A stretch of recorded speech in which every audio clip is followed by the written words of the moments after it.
তীব্র গ্যাস সংকটে ভোগান্তিতে সিএনজি চালকরা, কমেনি মালিকদের। জমা রাজধানীতে তীব্র গ্যাস সংকটের কারণে চরম দুর্ভোগে পড়েছেন সিএনজি অটোরিকশা চালকরা।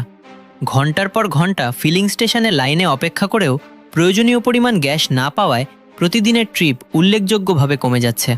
ফলে আয় কমে গেলেও মালিকদের নির্ধারিত দৈনিক জমা অপরিবর্তিত থাকায় আর্থিক চাপ আরও বেড়েছে বলে জানিয়েছেন সিএনজি চালকরা।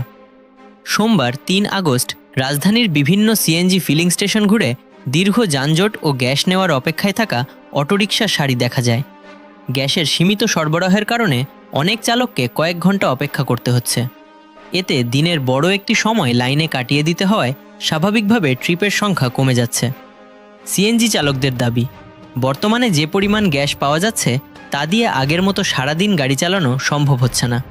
অনেক চালককে দিনের মধ্যেই আবার গ্যাসের জন্য ফিলিং স্টেশনে ফিরতে হচ্ছে।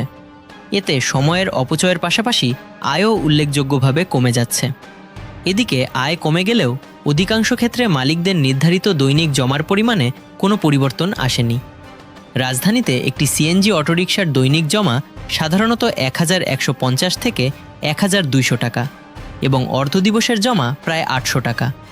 চালকদের অভিযোগ, গ্যাস সংকটের কারণে আয় কমলেও সেই নির্ধারিত জমা পরিশোধ করেই গাড়ি চালাতে হচ্ছে। দীর্ঘদিন ধরে চলমান এই গ্যাস সংকটের কারণে চালকদের পাশাপাশি সাধারণ যাত্রীরাও ভোগান্তিতে পড়ছেন। সংশ্লিষ্টদের মতে, সংকট দ্রুত নিরসনে কার্যকর উদ্যোগ না নেওয়া হলে পরিবহন খাতের এ সমস্যা আরও প্রকট হতে পারে।